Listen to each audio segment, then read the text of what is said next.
Hi everyone, in this session we are going to study only about the flotation.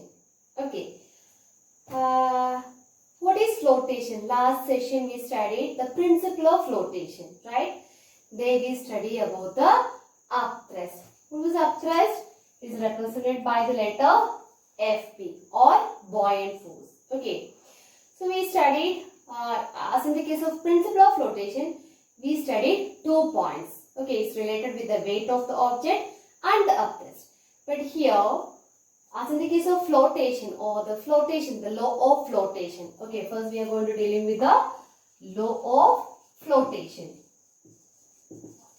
So according to the law of flotation, the weight of the floating body is equal to the weight of the water displaced by the immersed part of the body.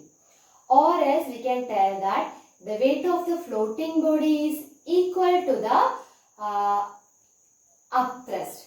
Or simply we can tell that weight of the floating body is equal to the when we are immersing or when the body is immersed inside the water level is increasing, right? No. So if we take the weight of that increased water level, that will be equal to the total weight of the body. Okay, I'll explain once more. The total weight of the body will be equal to the increased water level, increased weight of the water. Or that increased weight of the water is called buoyant force or upthrust. That is the law of flotation. It's only related with the flotation. But principle of flotation related with weight and upthrust. Law of flotation means weight of the body is equal to the weight of the liquid displaced by the immersed part. Okay, when the body is being inside the water, how much water level is increasing and what is the weight of that increased water, that is equal to the total weight of the body. Or else we can tell in terms of apparent weight. According to the law of flotation, the apparent weight of the body is 0. Okay. If depends upon the density of the liquid, the way how the object float also will vary. Okay. That means if the body is, we studied that if the weight of the body is more or the density of the body is more, automatically it will sink inside the particular liquid. If the weight and the upthrust is equal or it is less than the upthrust, the body will float. But the same body depends upon the density or the variation in density. It may be some part, the part how it float also will vary. We'll see through a small experiment. I have taken a glass of water. Okay, I have taken a pure glass of pure water, and this is a somewhat made up of plastic walls. Actually, the building blocks are there, no? This is a kind of building blocks, but made up of like a tube. Okay, I'm going to dip this inside this. We'll see what will happen. Just see, the entire object is inside the water, but it is floating. So this is a pure water. If we compare the density of the water is 1 gram per centimeter cube. Okay. So we cannot see any portion of the pipe is above the water, right? Okay. Now the same material I have made a salt solution, a high concentration salt solution. If we compare the density of salt water and a normal water, this is more denser. Okay. So if the density variation is more, likewise the material will float. We'll see that what change we can see when we keep the same material inside this solution. See, more portion when the first condition, when it was dipped inside or dropped inside the water, nothing was seen out of the water level, right? Now this is salt solution. I added some 5 or 6 spoons of salt. That means I made it as high concentrated salt solution. So That means the density of the material is more. Automatically, as the density of the liquid increases, more portion of the object will come out of the liquid, or more portion will be out of the liquid. So automatically the apparent weight or the upthrust is increasing more. Okay, the upthrust is increasing more. So this is called law of flotation. The weight of the body is equivalent to the weight of the, here in this case only this immersed part water level got increased. So that is equivalent to the weight of the body. The upthrust is balancing the weight of the body. Because of the high concentration or high density, more portion is floating above the level. Okay. Okay. Now we'll see some application of flotation in our day-to-day life. We know that the ship and the boat made up of iron is always floating on the water or sea water. But if we drop the same material iron into the water, it sinks. Last class I show you how the material will sink. What is the reason? We already studied that the flotation is depends upon the density variation. But iron is the same material, the density is not going to be changed. Right? No? The nail also having same density, and the iron which is made up of ship is also having same density. But what is the reason the ship can float on the water? So the ship is very bigger, and you know that the level, under level, there will be so many compartments, right? So that compartments are actually filled with air. Air is less denser than water, less denser than iron. So when we take the entire ship, the average density of the ship is lesser than that of water or salt water. So that is the reason the nail will sink inside the water. At the same time, the ship will float on the water. So the first one is ship, how it float on the water. Okay. Same way, have you heard about the Dead Sea? What is the specialty of Dead Sea? The concentration of salt content is more there in the Dead Sea. That means, just now we saw that if the salt content is more, the density of the liquid is increasing. So we feel more comfortable, or we feel we are floating on without much effort. If we are swimming on the Dead Sea, we feel more comfortable. We feel more easy to float on the Dead Sea.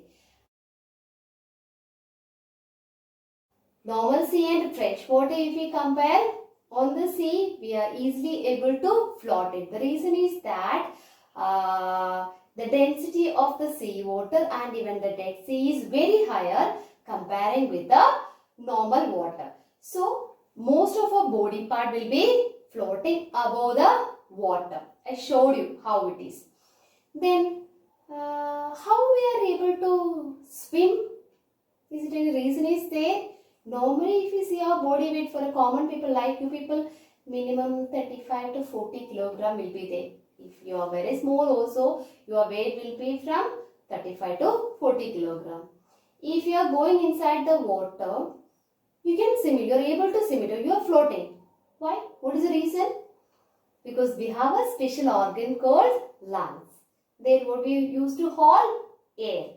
So the same way how I define the ship case, the entire body average density of our body is less than that of the water.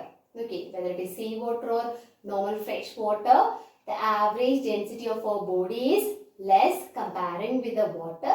So that's why we are able to swim it. So most of the time when we are inside the water, we used to, or we try to hold the air inside the lungs. We will come up and we will breathe out. Then suddenly we will hold the air. Right? Okay. Now next one is ice. How ice is floating on the water? What is the reason only little bit portion is viewed on the water? The reason is that If we compare, second one it is swimming. Third one, ice on water. Okay, I'll show how it is. See this, only a very small part is seen outside of this water. Okay, or else we can tell that if we compare it as only 1/10th part is seen outside of the water and 9/10th part is inside the water.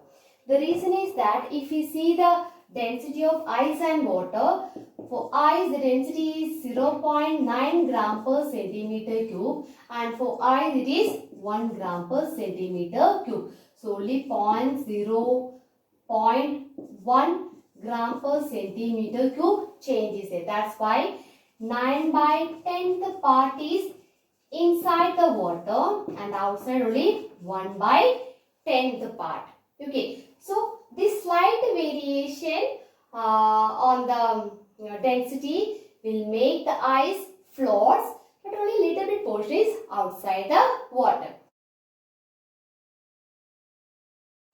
Same way, if we consider the case of icebergs, okay, icebergs, where you can see icebergs,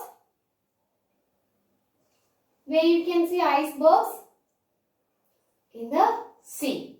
So there, comparing with the normal water, ice, the density will be common, but if we see the density of the ice water, it is 1.02 gram per centimeter cube.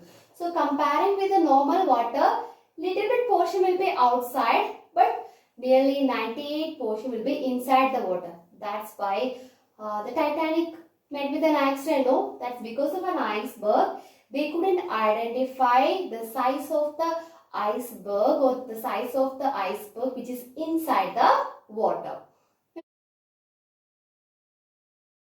Okay, now we'll see about the submarines.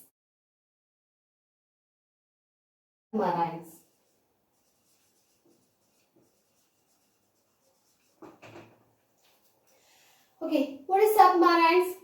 Submarines are the ones according to our wish we can dive or come up on the surface of water. According to our decision, or the one who is there inside the submarine, according to their decision, they can dive inside the water and they can come up on the surface of water. Okay, it's also made up of iron, but it is having too much of tanks, empty tanks are there. If the submarine is like an underwater ship, actually it is used by the Navy. It's a part of army, it's a gang of one army. Navy people used to use for all the countries. The Navy is dealing the submarines. Okay, so if the Navy or the submarine has to go inside the water, the tank will be filled with water. So what happens? The iron, the density of iron is there, plus the density of water is there. So automatically if we compare the density of seawater and the submarine's density, it is more. So it sinks inside the water. Okay. When it has to come up, it should come to the top level, then it will pump out the water. It make it as empty. So it can float on the water. So according to the requirement, they will fill the tank and they will vacuum the tank. So it also maintaining the change in or the average density variation to dive and raise upon the surface. Now, how whales can come up and sink inside the water? So, whale is also having a special organ called swim bladder. So, according to its will, when it comes upon the water, it can fill that swim bladder with water. So, it can swim or float on the water. When it wanted to go out, it will release the air which is already kept or stored inside the swim bladder. So, the average density of the whale, it's huge in size, so average density of the whale is more, so it can dive or sink inside the water. Now, we always used to see about the hydrogen and helium balloon. How it is always floating up on the air. When we leave the thread on the spot, it goes up, right? No? So that's also if we compare the density of hydrogen, helium with the air. Air is having more density comparing with the helium and hydrogen. So when we leave the thread of the balloon, they are less denser. So suddenly it rises up. So these are some of the common application or some examples we mentioned about the flotation. You just find more applications of flotation from our day-to-day life. Thank you.